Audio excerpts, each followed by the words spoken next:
اجتماعات کے موقعوں پر دکانیں لگانا اور آنے والے مجمع سے دنیا کمانا۔ عمر رضی اللہ عنہ نے صاف فرما دیا کہ جو آدمی اللہ کے راستے میں نکلے، اللہ کے کلمے کو بلند کرنے کے لیے دعوت کی نسبت پر نکلے، اور نکلنے کے زمانے میں چھوٹی سی تجارت کر لے اور پھر آگے بڑھے دعوت دیتا ہوا یہاں تک کہ کفار کے ہاتھوں قتل کر دیا جائے، فرمایا کہ اس کو شہید مت کہنا، یہ مقتول شہید نہیں ہے۔ صحابہ نے عرض کیا مومنین آپ کیا کہہ رہے ہیں؟ ایک آدمی کفار کے ہاتھوں قتل کیا جائے، آپ کہہ رہے ہیں شہید نہیں ہے؟ فرمایا کہ کیسے شہید ہو سکتا ہے جب اس نے اس اجتماع میں اور اس نے نکلنے کے زمانے میں تجارت کر لی تو وہ شہید کیسے ہو سکتا ہے؟ فرمایا مقتول ہے، شہید نہیں ہے۔ شہید تو صرف وہ ہے جو اس راستے میں نکلنے میں اس کام کے علاوہ کسی دنیا کا ارادہ نہ کرے۔ اس کو میں نے کہا کہ یہ اخلاص ہے، یہ اخلاص کی بات ہے۔ اللہ سے رو رو کر اخلاص کو مانگتے رہنا، اللہ سے رو کر اخلاص کو مانگتے رہنا، کیونکہ شیطان اتنا عمل پر حملہ نہیں کرے گا جتنا نیت پر کرے گا، کیونکہ اسے معلوم ہے کہ جو عمل ریا کے ساتھ کر لیا گیا وہ عمل جہنم میں لے جائے گا۔ اس کی ساری کوشش عمل سے روکنے پر نہیں ہے، اس کی کوشش نیت کو بگاڑنے پر ہے۔ اس طرح ہمیں اپنی نیتوں کو درست رکھنا ہے۔ اگلی بات یہ ہے کہ لایعنی باتیں نہ ہوں، اخبار رسائل نہ پڑھے جائیں۔ اخبار پڑھنے کا مطلب یہ ہے کہ حکومت سے ہوتا ہے، قرآن پڑھنے کا مطلب ہے کہ اللہ سے ہوتا ہے۔ ہم اللہ کے راستے میں اللہ سے ہونے کو سیکھنے کے لیے نکلے ہیں۔ اگر جماعت نے نکل کر بھی یہ کہا حکومت سے ہوتا ہے تو خدا کی قسم پہلے سے زیادہ ان حکام کا یقین لے کر لوٹو گے، اللہ کا یقین اور کمزور لے کر اور کمزور کر کے لوٹو گے۔ اس لیے اللہ کے راستے میں نکل کر ہمیں خود اس کو سمجھنا اور سیکھنا اور سکھلانا ہے کہ کرنے والی ذات اللہ کی ہے۔ اس کو سیکھنے کے لیے مخلوق سے نہ ہونے، اللہ کے ذات سے ہونے کے یقین پر مشق کرنی پڑے گی۔ پھر اخبار کے پڑھنے کا مطلب یہ ہوا کہ حکام سے ہوتا ہے کہ نہیں، حکام سے تو اللہ کرتے ہیں، اللہ کرنے والے ہیں۔ یہ سب سے بڑی لایعنی ہے۔ اس سے بڑی لایعنی اخبار تو کہیں ملے گا نہ ملے گا، اس سے بڑی لایعنی یہ موبائل ہیں جنہیں لوگ جماعت میں لے کر پھرتے ہیں۔ اس کا جسم جماعت میں ہے، اس کا دماغ، اس کا دل، اس کی فکریں اپنے مقام پر ہیں۔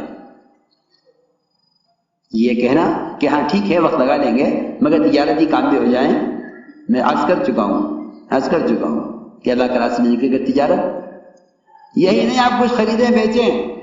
اب تو تم دیکھو گے بڑے بزنس مین ہیں، بڑے تاجر ہیں، جماعت میں نکلے ہیں، موبائل پر ساری تجارت چل رہی ہے، کیونکہ اس زمانے میں تجارت کے وہ طریقے آ گئے ہیں کہ نہ آپ کو کسی دکان کی ضرورت ہے، نہ کسی کارخانے کی ضرورت ہے، نہ کسی گودام کی ضرورت ہے، نہ کسی مال کے لا کر بھر کر رکھنے کی ضرورت ہے۔ سنا یہ ہے کہ لوگ موبائل پر تجارت کر لیتے ہیں، چیز خرید بھی لیتے ہیں، بیچ بھی دیتے ہیں۔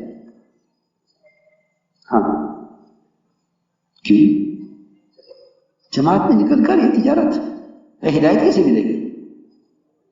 اس کے علاوہ جتنا اوقات کو ضائع کرنے والا اور جتنا ایمان کی حلاوت کو ختم کرنے والا اور جتنا فرشتوں کی آمد کو روکنے والا یہ موبائل ہے، خدا کی قسم اس سے بڑا فحش دنیا میں اب تک کوئی پیدا نہیں ہوا تھا، اس سے بڑا شیطان دنیا میں کوئی پیدا نہیں ہوا۔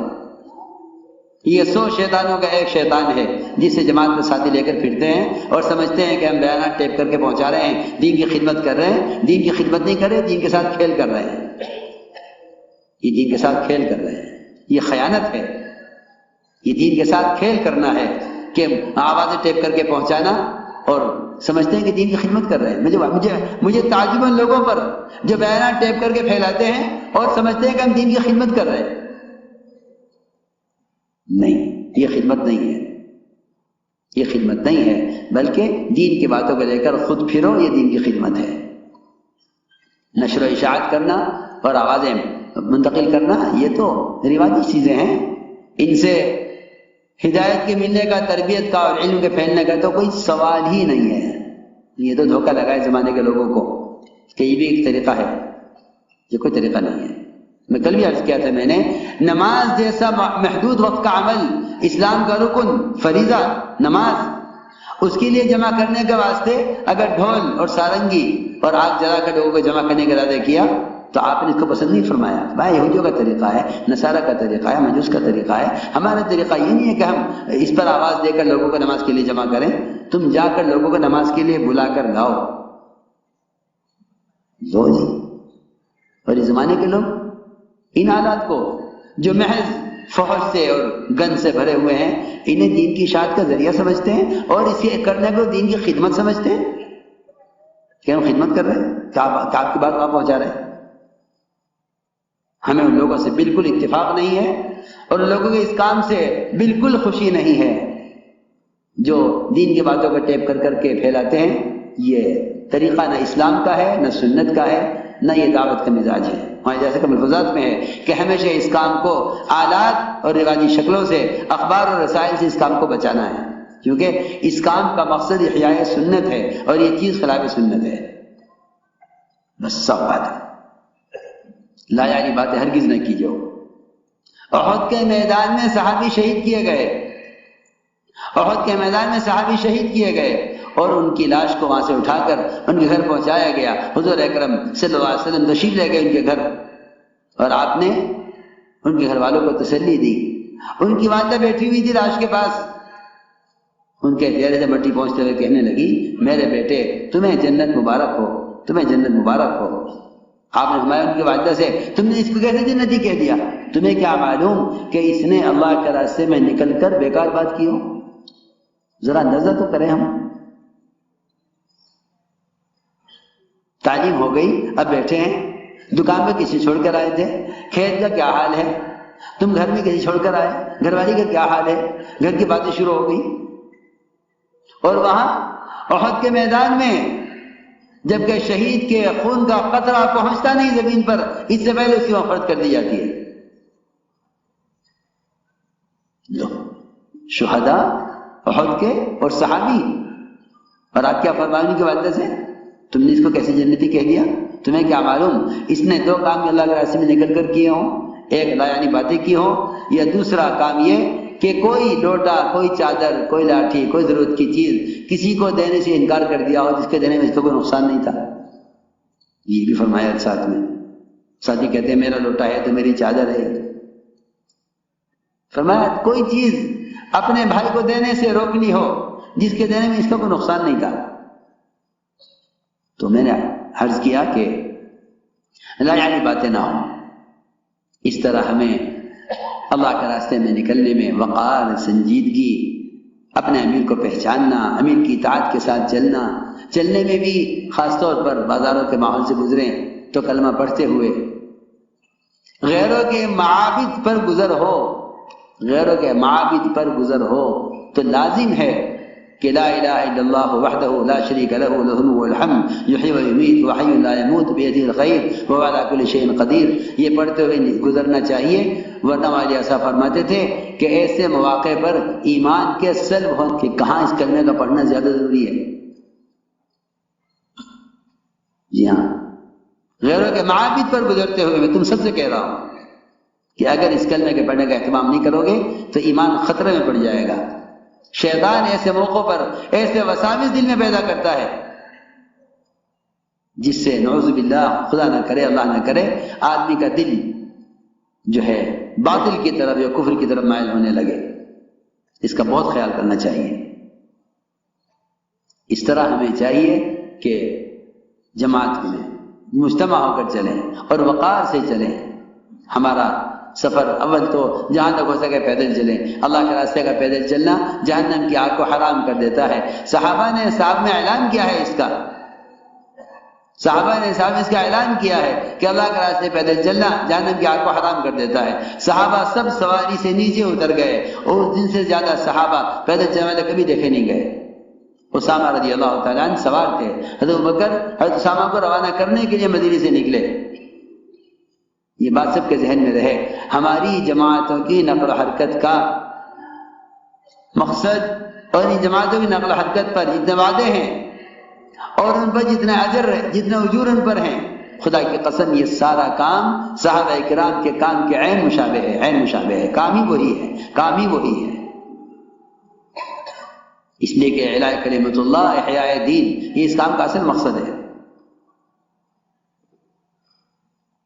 حضرت اسامہ نے عرض کیا امیر المومنین یہ تو آپ سوار ہو جائیں ورنہ میں نیچے اترتا ہوں. حضرت بکر نے فرمایا اسامہ نہ تم نیچے اترو گے نہ میں سوار ہوں گا. اور کیا نقصان ہے ابو بکر کا کہ اگر تمہاری جماعت کو بستی سے باہر تک روانہ کرنے میں مجھے ہر قدم پر 700 نیکیاں ملیں اور 700 درجے بلند ہوں اور 700 گناہ معاف ہوں۔ پھر فرمایا کہ میں نے فرما دیا رسول اللہ اکرم صلی اللہ علیہ وسلم کو کہ جس جماعت کو رخصت کرنے کے لیے بھی باہر تک جائے گا بستی کے، اس کو ہر قدم پر 700 نیکیاں ملیں گی، ہر قدم پر 700 گناہ معاف ہوں گے، اور ہر قدم پر اس کو کہ 700 درجے بلند ہوں گے۔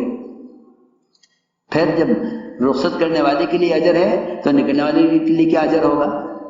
اللہ کے راستے کا غبار، جنت کا دھواں ایک پیٹ میں جمع نہیں ہو سکتے، اللہ کے راستے کا غبار اور جہنم کا دھواں ایک پیٹ میں جمع نہیں ہو سکتے، بلکہ حدیث میں فرمایا اللہ کے راستے کا غبار جو پیدل چلنے سے اڑے وہ جنت میں جنت کو حسن کو بڑھانے کے لیے بطور پاؤڈر کے استعمال کیا جائے گا۔ یہ بھی صحیح حدیث میں ہے۔ ایک روایت میں یہاں تک فرمایا کہ جو اللہ کے راستے میں وفات پا جائے، اللہ کا بڑا فضل ہے، کرم ہے کہ ہماری جماعتیں ملکوں میں جا کر وفات پا رہی ہیں، وہاں دفن ہو رہی ہیں۔ یہ دین کی حیات کا سب سے بنیادی ذریعہ ہے۔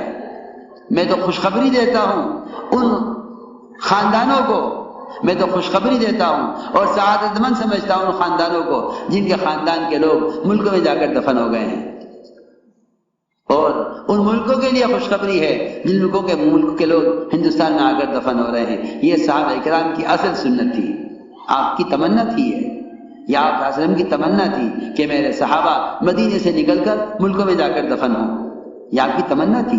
آپ مدینے مرنے والے سے خوش نہیں ہوتے تھے۔